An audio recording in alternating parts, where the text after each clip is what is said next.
হে everyone, আমি তানিয়া। তোমরা দেখছো আমার গল্প ইউটিউব চ্যানেলটা। আগে চ্যানেলটা সাবস্ক্রাইব করো, ভিডিওটাকে লাইক করে নিও, তারপর অবশ্যই ভিডিওটা কন্টিনিউ করো। তো আমি এখানে বেসিক্যালি বলছিলাম আমার এই নিম পাতা আর আমার গোলাপের পাপড়ির কথাটা, যেটা আমি উপটান বানানোর জন্য এখানে আমি পাউডার করবো, তার জন্য আমি রোদে শুকাতে দিয়েছিলাম। তো এই জন্য আমি সেটা নিয়ে বলছিলাম। তো বেসিক্যালি আমি যখনই নিম পাতা আর এই গোলাপের পাপড়িটা দিই রোদে শুকানোর জন্য, তার আগে রোদ ওঠে এবং এটা দেওয়ার পর রোদটা অটোমেটিকলি চলে যায়। আমি জানি না কেন এটার সাথে কী প্রবলেম হয়েছে।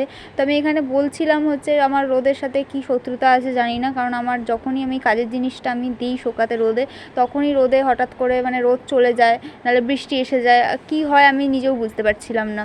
তো যাই হোক, তো আমি এটা বলার পর আমি বলছিলাম যে আজকে আমাদের বাড়িতে মাসি এসে এবং সেখানে আমাদের রান্নাবান্না হচ্ছে। রান্নাবান্নায় আমরা হচ্ছে এগ কারি এবং ভাত হচ্ছে। তো আমি বেসিক্যালি ডাইনিংয়ে গেছিলাম এবং কিচেনে দেখার জন্য যে কী রান্না হচ্ছে।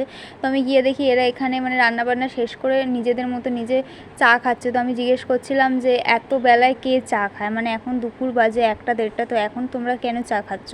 তো যাই হোক, ভিডিওটা আমি এখানে এন্ড করে দিয়েছিলাম। আমি বলছিলাম আমার টি শার্টটাকে ইগনোর করে নাও, কারণ এটাতে দাগ আছে। ভিডিওটা ভালো লাগলে একটা লাইক করে দিও।